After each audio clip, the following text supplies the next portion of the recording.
శస్త్రచికిత్స ప్రధాన లక్షణాలు తీవ్రమైనది, ఆకస్మికంగా మొదలయ్యే తీవ్రమైన కడుపు నొప్పితో కూడిన కడుపు మధ్యభాగంలో నొప్పి, ఉబ్బరం, త్వరగా వాంతులు.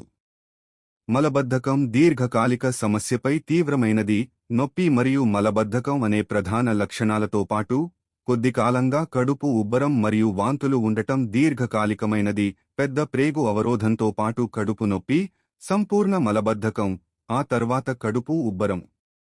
ఉపతీవ్రమైనది, సబక్యూట్ అంటే అవరోధం అసంపూర్ణంగా ఉందని సూచిస్తుంది.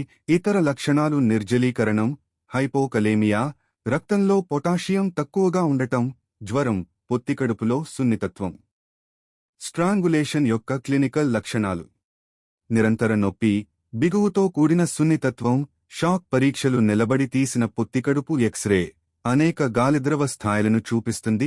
మొత్తం మరియు డిఫరెన్షియల్ కౌంట్స్ పొత్తికడుపు, అల్ట్రాసౌండ్ పెల్విస్తో కూడిన పొత్తికడుపు యొక్క కాంట్రాస్ట్ ఎన్హాన్స్డ్ ఈటీ స్కాన్, శస్త్రచికిత్స రహిత చికిత్స, నాసోగాస్ట్రిక్ డీకంప్రెషన్, డీహైడ్రేషన్ సరిదిద్దడం, ఎలక్ట్రోలైట్స్ అసమతుల్యతను సరిదిద్దడం మరియు బ్రాడ్ స్పెక్ట్రమ్ యాంటీబయాటిక్స్ శస్త్రచికిత్స చికిత్స అడసియోలేసిస్తో కూడిన ఎక్స్ప్లోరేటరీ లాప్రోటమీ.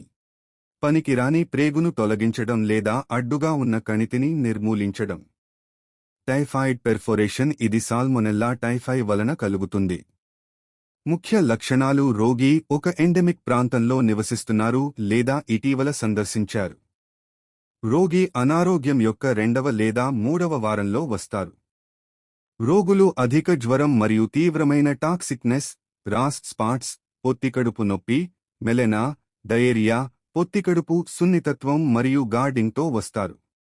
పరిశోధనలు టీసీ మరియు డీసీ సాపేక్ష న్యూట్రోపెనియాను చూపిస్తున్నాయి. విడాల్ పరీక్ష, రక్త మరియు మల కల్చర్, నిలబడి తీసిన పొత్తికడుపు ఎక్స్రేలో డయాఫ్రమ్ కింద ఫ్రీ గ్యాస్ కనిపిస్తుంది.